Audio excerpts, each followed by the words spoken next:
Hello, welcome back to our channel. We honor once again to pay tribute to some iconic famous notables who passed away today and in recent days, and we will also share the sad news of famous celebrity in the end of the video. Before that, we have that special request for you to subscribe to our channel. Benji Gregory, the child actor famous for his role in the 1980s television series ALF, has passed away at the age of 46. His death was confirmed by his sister, Rebecca Faffinger, who mentioned that the official cause of death is still pending. According to Faffinger, Gregory and his service dog, Hans, were found deceased in his car on June 13 in a Banks parking lot in Peoria, Arizona. In a Facebook post, she stated that he had fallen asleep in the vehicle and succumbed to heat stroke. Gregory was best known for playing Brian Tanner on ALF, an NBC sitcom that debuted in September 1986 when Gregory was just 8 years old. The show centered around a suburban family whose lives are upended when a wisecracking, pointy-eared alien from the planet Melmac crash lands into their garage.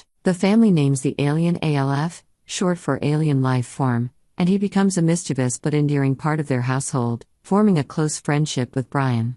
ALF became a popular series, airing for 4 seasons. It became quite natural to interact with ALF, Gregory reflected in a 2022 interview with BTM Legends Corner, a YouTube show. He was born Benjamin Gregory Hertzberg on May 26, 1978, in the Los Angeles area, according to his IMDb profile.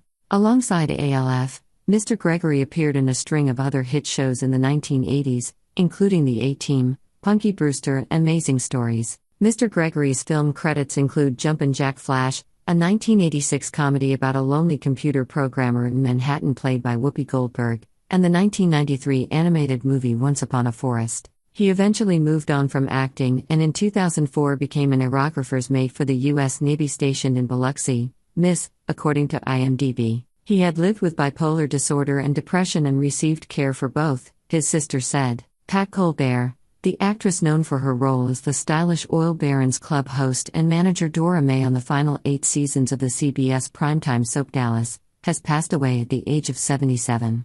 Colbert died on June 23 at her home in Compton, as confirmed by her sister Tammy Colbert to The Hollywood Reporter. She had endured 3 strokes over the past decade. In addition to her memorable role on Dallas, Colbert played the wife of Bill Cosby's character in the ill-fated 1987 spy spoof Leonard Part 6. She also appeared in episodes of Benson, The Fall Guy, Sisters, and True Colors. From 1980 to 1981, Colbert was featured as one of the working girls in the Roadhouse run by Stella Stevens' character, Lupe May Sanders, on the NBC primetime soap Flamingo Road, which, like Dallas, was produced by Lorimar Productions. She appeared in the 2-hour pilot and recurred throughout the first season, but her character was eliminated in season 2 when the network, pressured by Reverend Donald Wildman, who was head of Coalition for Better Television called Flamingo Road the rottenest show on TV, turned the brothel into a respectable supper club.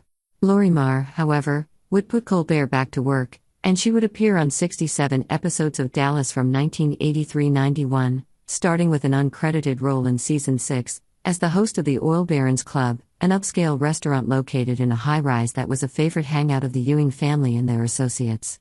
The place was inspired by the real-life, members-only Dallas Petroleum Club. As the only recurring African-American character on the series, Dora May never had a storyline, because Dallas never tried to pretend to be anything more than the saga of the Ewing family, but she played the role with elegance and intelligence, Sean Chang of the movie and TV blog Hill Place told THR. The leading characters, and the show itself, treated her with respect and without any sense of condescension. Dallas had many recurring supporting characters who helped create a sense of community for a show set in a major city, and Dora May was part of the fabric of the series. The family of Nicole Thea, a YouTube star who died due to pregnancy complications, alleges that racial bias contributed to her health concerns being overlooked. Nicole Thea, who was 8 months pregnant, collapsed at her home in Doncaster in July 2020 and later died. Doctors were also unable to save her unborn son, Rain.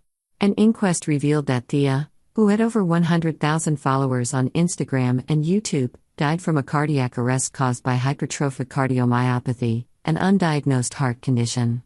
This condition had previously claimed the life of Nicole's paternal grandmother in 1986. The family has also criticized the ambulance service for its delayed response. During the inquest on November 9, the coroner and a pathologist concluded that despite the delay in the arrival of the first ambulance, The sudden and unexpected nature of Nicole's collapse, her advanced pregnancy, and her undiagnosed cardiac condition at the time made it unlikely that an earlier response would have changed the outcome. But Nicole's family dispute the conclusion of the inquest and have called for both the ambulance service and the maternity unit involved to be held accountable. Yorkshire Ambulance Service conceded that the 999 call handler, although supervised, was a trainee. The service added in its statement that the coroner acknowledged the very distressing 999 call made to Yorkshire Ambulance Service and the difficulty this caused in managing information about the patient.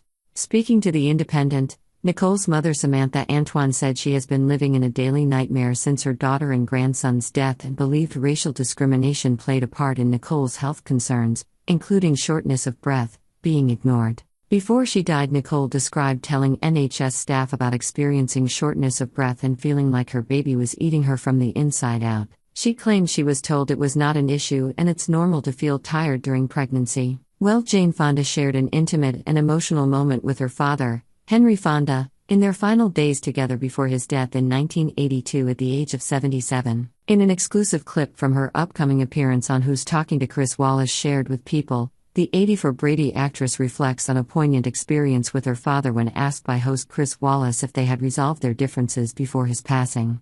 "Before he died, I was able to tell him that I loved him and that I forgave him for, whatever didn't happen," Jane reveals. "And I hoped that he would forgive me for not being a better daughter. I got to say that to him." Jane continues, "He didn't say anything, but he wept. I had never seen that before. I'd never seen my father break down and weep. And it was powerful." Henry Fonda, renowned for his roles in 1940's The Grapes of Wrath and 1957's 12 Angry Men, was described by People in 1975 as respected for his talent but widely disliked for his abrasive egotism and vanity, which sometimes led to strained relationships with his children, Jane and Peter Fonda. During an interview with Chris Wallace, who admitted to having a challenging relationship with his own father, the late 60 Minutes correspondent Mike Wallace, Jane emphasized the importance of resolving conflicts with loved ones before they pass. "I'm not scared of dying," Jane says to Wallace. "Are you?" After Wallace responds that he's not looking forward to the concept of death, Jane adds, "I am. It's an adventure. I I don't want to go. I still have a lot to do. What I'm really scared of is getting to the end of life with a lot of regrets when there's no time to do anything about it," she adds, noting that while she holds very few regrets at age 85, she wishes she could have approached parenting differently. "I was not the kind of mother that I wish that I had been to my children," Jane admits. "I have great children, talented, smart. And I just didn't know how to do it." Well guys, what are your thoughts? Do tell us. Thanks for watching.